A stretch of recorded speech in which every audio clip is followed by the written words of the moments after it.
ఓసేయ్, అది అసలు నోరేనా? కన్న తల్లిని పట్టుకుని ఏం మాట్లాడుతున్నావు? నేనేమైనా అనాలని అంటున్నానా? అత్తయ్య మీరుండండి. తెలియదు కదా, ఏదో కూతురు పెళ్లి కూతురు అయిందన్న ఆనందంలో నేనే మర్చిపోయాను.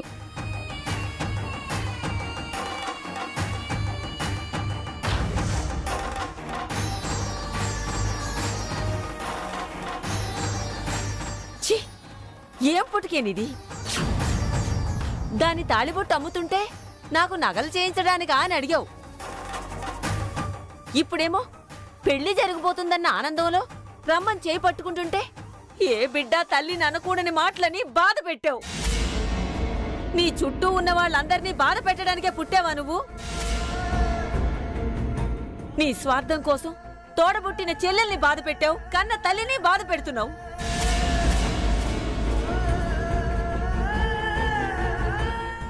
ఇంతమందిని బాధ పెట్టి నువ్వేం బాగుపడతావో చూస్తానే నేను. అత్తయ్య అవునే, నువ్వు నాకు సర్ది చెప్పినా, అది అహంకారంతో పొగరుగా సమాధానం చెప్పినా, పైన దేవుడనేవాడు ఒకడున్నాడు. ఎవరికి ఏం చెయ్యాలో, ఎవరిని ఎక్కడుంచాలో ఆయనే చూసుకుంటాడు. ఖచ్చితంగా నీకు తగిన శాస్తి చేస్తాడు. అత్తయ్య పెద్దవారయ్యుండి ఏంటి ఆ మాటలు? అది అన్న దాంట్లో తప్పేమీ లేదత్తయ్య.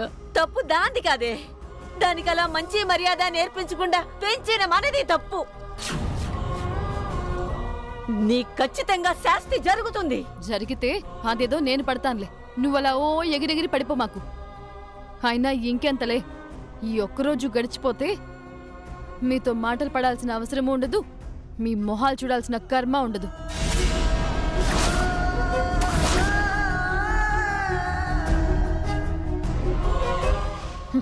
మీరు రండి.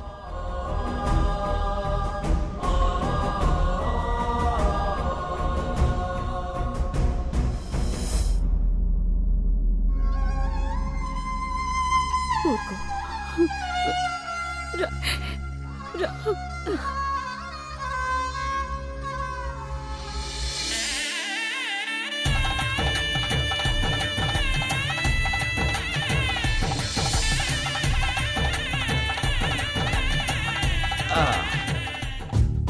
అన్నయ్య, ఎన్నాళ్లగానో ఎదురు చూస్తున్న ఉదయం రానే వచ్చింది. ఇవాళ నాకు చాలా హ్యాపీగా ఉందన్నయ్య.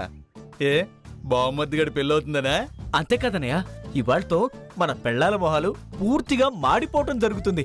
తర్వాత వాళ్ళ పిలక పట్టుకుని మన ఇళ్ళకి లాక్కెళ్ళటం జరుగుతుంది కదా. అందుకు కరెక్ట్ గా చెప్పావురా.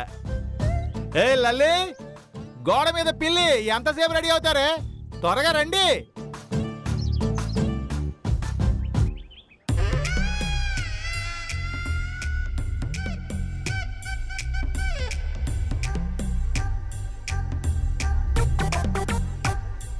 ఏంటండి ఇప్పుడేమని పిలిచారు? ఏమన్నాను? త్వరగా రా అన్నాను. లేదు, ఇంకేదో అన్నారు. ఇలాంటి వీళ్ళకి బాగానే వినపడతాయి. రాహుకాలం రాకుండా కళ్యాణ మండపానికి వెళ్ళాలి కదా. వెళ్తున్నాం కదా, ఎందుకో హడావుడి పడిపోయి కాళ్ళు తొక్కేసుకుంటున్నారు. ఇక్కడ హడావుడే ఉంది, అసలైన హడావుడంతా కళ్యాణ మండపంలో ఉంటుంది. అందరం కళ్యాణ మండపానికి వెళ్లడం, చైతుగాడు పెళ్లిపేటల మీద కూర్చోవడం, ప్రేమీల మెడలో తాళి కట్టడం, అప్పుడు కదా ఒక్కొక్కరికి దిగేది.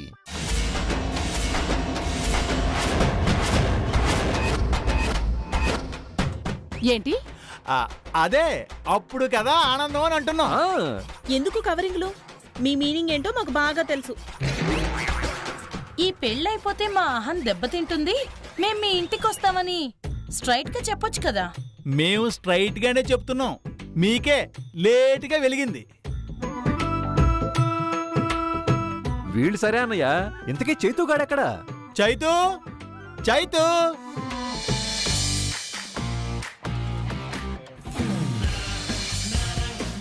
వస్తున్నాను బావా. ఏయ్ బామ్మర్ది, పెళ్లి కొడుకు డ్రెస్ లో అద్దరిపోయావురా. ఈ రోజుతో నీ బ్యాచిలర్ లైఫ్ కి శుభం కార్డురా. మా జీవితాలకి టైటిల్ కార్డు. పదండి పదండి, లేట్ అవుతుంది. మనందరం సరే, ఇంతకీ నానేడి? అక్క నాన్నెక్కడా? ఆయన ఉదయాన్నే కళ్యాణ మండపం దగ్గర ఉంటానని చెప్పి వెళ్ళిపోయారా. అవునా? సరే పదండి.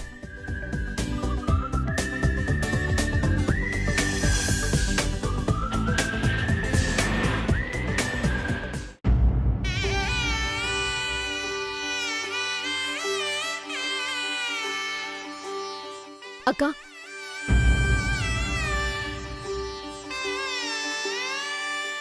ఏంటి? పెళ్లి కూతురిగా కళ్యాణ మండపానికి వెళ్తున్నావు. ముందు నాన్న ఆశీర్వాదం తీసుకుని బయలుదేరి ప్రమీల. తీసుకెళ్ళడానికి తాళి లేని వాళ్ళు, ఆశీర్వదించడానికి చచ్చిపోయిన వాళ్ళు, వీళ్ళ పిచ్చి ప్రేమలు సెంటిమెంటల్తో చేస్తున్నాను. ఏంటి ఆలోచిస్తున్నావు? ఏం లేదులే, పద.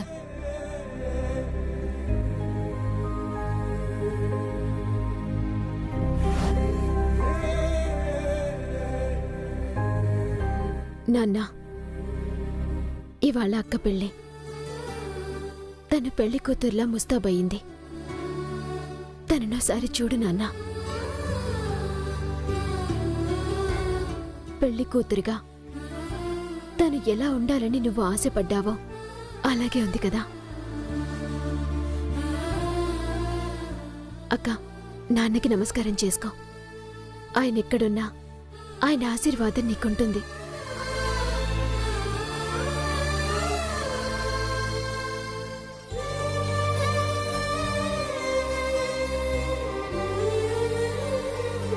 సరే, లేట్ అవుతోంది, నేను బయలుదేరుతాను.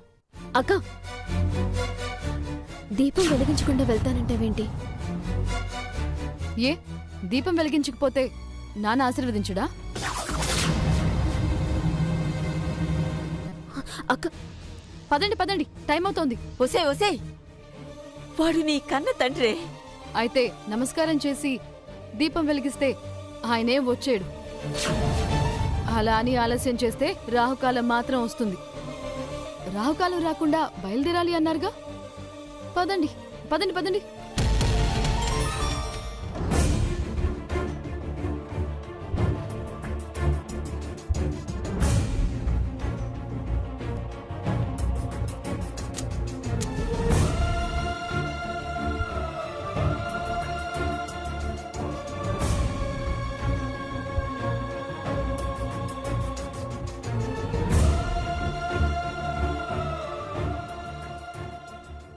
నాన్నా, ఈ రోజుతో నాకు నువ్వు అప్పగించిన బాధ్యతల్లో ఒక బాధ్యత నెరవేరబోతోంది.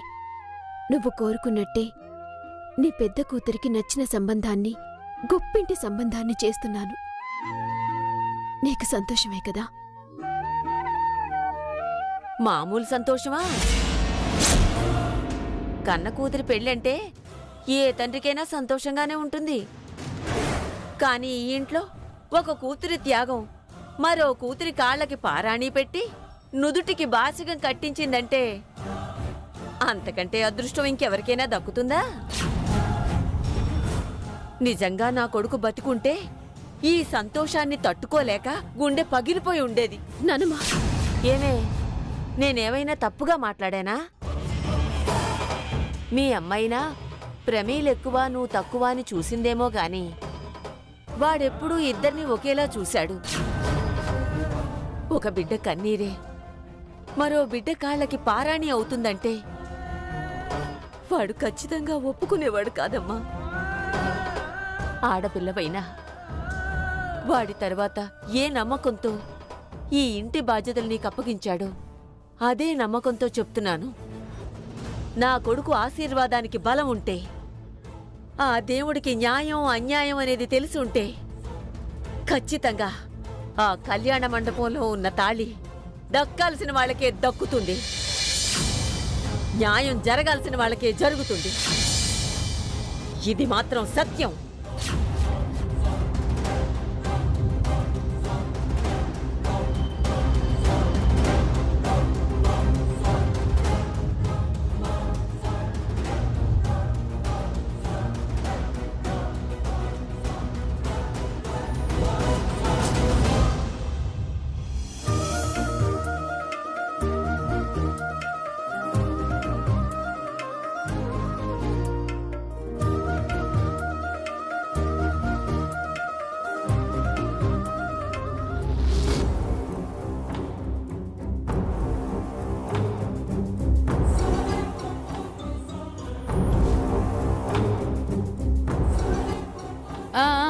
ఎంతసేపు?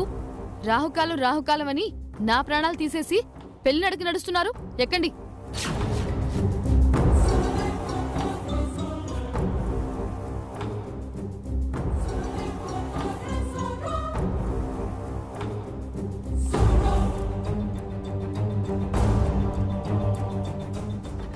సూర్య, కార్లో చోటు సరిపోదు కానీ నువ్వెప్పట్లాగే నీ బైక్ మీద వచ్చేసి.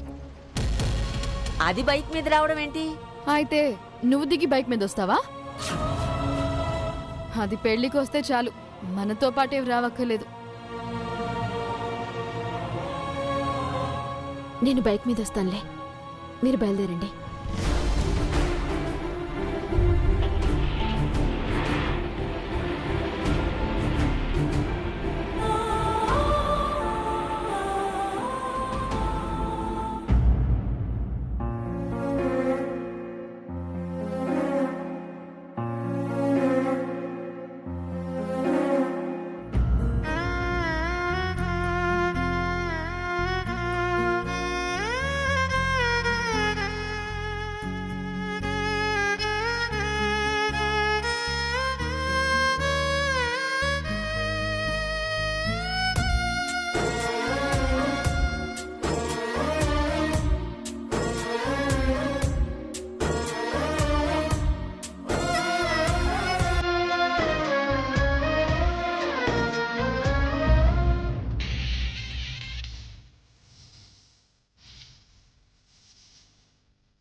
ధనంజయరావు గారు, అబ్బాయి వాళ్ళు వచ్చేస్తున్నారండి.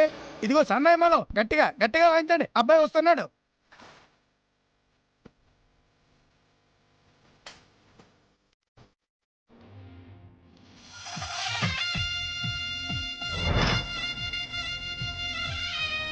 ఇదిగా బాబాయ్, ఇప్పుడు మొదలు పెట్టిన మోత పెళ్లి అయ్యే వరకు మోగుతూనే ఉండాలా. ఎవ్వరూ ఆపడానికి వీల్లేదు, అంతే. చెవులు చిల్లులు పడిపోవాలి. బాగా ఓవర్ చేస్తున్నారు, కాస్త తగ్గించండి.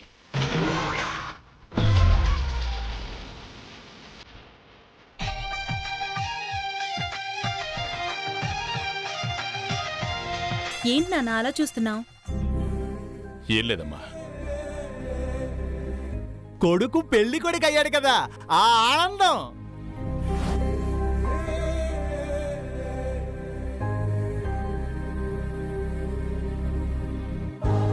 అవును, పెళ్లి కొడుకు సరే, మరి తోడ పెళ్లి కొడుకు సంగతి ఏమిటి?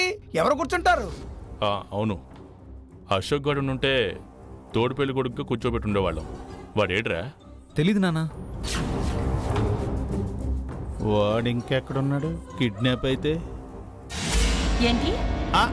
ఏం లేదు, ఏం లేదు. వాడు మెహందీ ఫంక్షన్ అప్పుడు కూడా రాలేదు. 2 రోజుల నుంచి మేము కూడా ట్రై చేస్తున్నాం, ఫోన్ స్విచ్ ఆఫ్ అనే వస్తుంది. ఎందుకు ట్రై చేస్తున్నట్టు? చైతూకి తోడి పెళ్లి కొడుకుగా కూర్చోబెడదామని.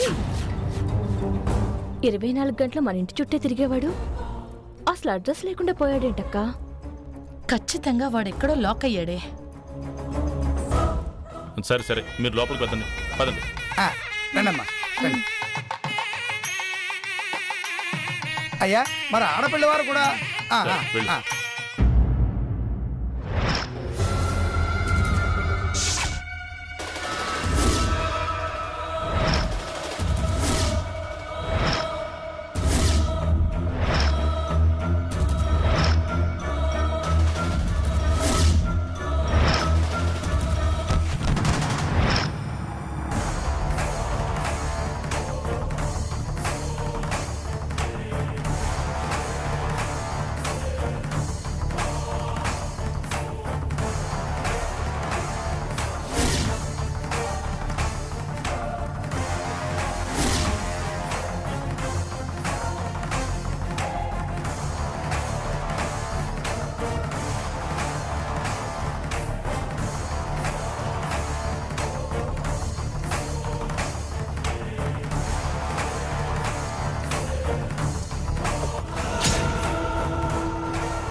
నమస్కారం అండి.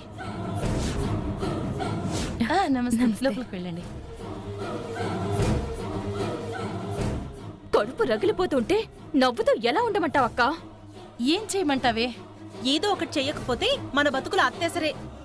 ఏం చేద్దామే? మన చేయి దాటిపోయింది. మనకున్న ఒకే ఒక్క హోపు ఆ అశోక్ గాడు. ఇప్పుడు వాడు కూడా అడ్రస్ లేకుండా పోయాడు. చిన్నప్పటి నుంచి తమ్ముణ్ణి ఎంతో ప్రేమగా పెంచుకున్నా. వాడి పెళ్లి గురించి ఎన్ని కలలు కన్నా. 1-2 సార్లు ఈ పెళ్లి నాపే ప్రయత్నం చేసినా ఫలితమైతే దక్కలేదు. ఆ ప్రమిళను చూస్తుంటే ఫస్ట్ టైం భయమేస్తోందక్కా. ఎన్ని పూజలు చేశాం, ఏ దేవుడు మనల్ని కరుణించలేదు. మన పరిస్థితి ఇలా కావడానికి కారణం దేవుడు కాదే, ఆ సూర్య. అదనేదే లేకపోతే ఈ పెళ్ళనేదే ఉండేది కాదు. అవునక్క, దీనంతటికి కారణం ఆ సూర్యనే. ప్రమీలకి సూర్యకి సంబంధం ఏంటో తెలియదు కానీ ఆ పొగరు బొద్దని తీసుకొచ్చి మన నెత్తి మీద పెట్టింది. ప్రమీల విషయంలో మనం పగ సాధించినా సాధించకపోయినా ఎట్టి పరిస్థితుల్లో ఆ సూర్యని వదలకూడదు.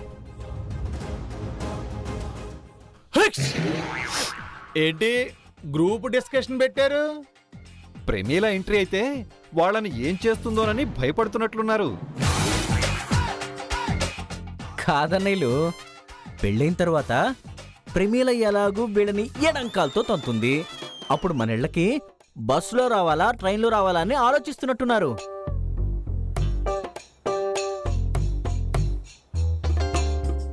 మమ్మల్ని ఏడిపించడం అంటే మీకు అంత సరదానా? మరి ఎన్నేళ్ల కల?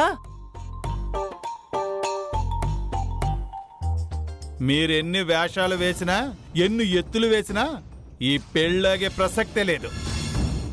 ఎప్పటి వరకు ప్రమీల మిమ్మల్ని పెళ్ళైన తర్వాత గెంటేయాలని ఫిక్స్ అయింది. ఇప్పుడు పెళ్లి కాకుండానే గెంటించే పరిస్థితి తెచ్చుకోకండి. రేయ్, చైర్లు ఏంట్రా అక్కడ? రేయ్ రండ్రా, ఆ చైర్లన్నీ తీసుకురా. చూసావక్క, కట్టుకున్న వాళ్ళ అయ్యుండి కూడా ఎలా ఎత్తి పొడుస్తున్నారో. వాళ్ళకు కావాల్సింది అదే కదా. ఓ పక్క ప్రమీల, ఓ పక్క వీళ్ళు, మరో పక్క ఆ సూర్య. ఈ ముగ్గురు కలిసి మన ప్రాణాలు తోడేస్తున్నారు.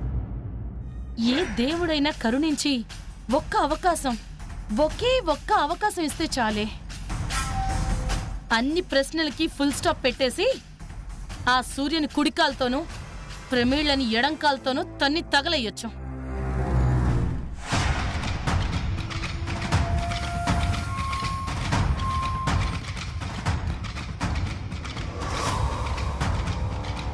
ప్రమిళ, ప్రేమించానని నన్ను నమ్మించి మోసం చేసి ఇక్కడ బంధించి పెళ్లి చేసుకోవాలనుకుంటున్నావు కదా? నా ప్రేమ ఎలాగూ చచ్చిపోయింది. నువ్వు పెంచుకున్న ఆశల్ని కూడా చంపేస్తాను.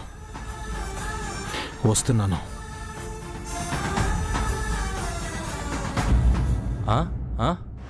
అన్నా అన్నా, వీడు మళ్ళీ తప్పించుకుంటా.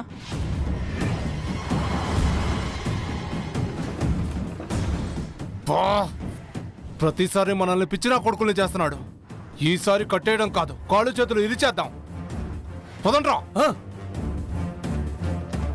అన్నా, అదిగో అన్నవాడు.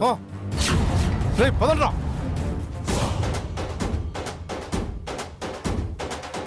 రే ఆగురా. ఏయ్ ఏయ్,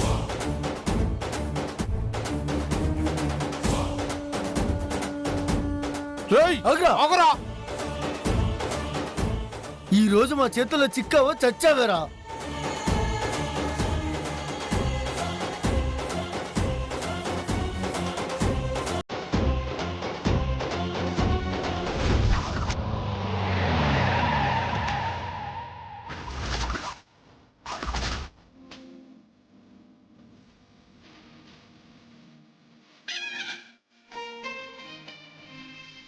ప్రమీల, దిగవే.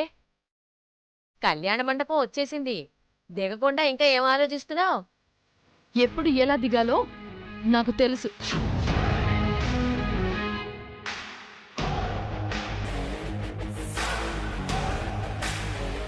ఏమైందక్కా? నేనెవర్ని?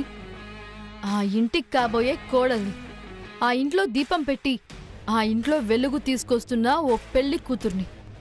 వాళ్ళొచ్చి దిష్టి తీసిన తర్వాతే దిగేది.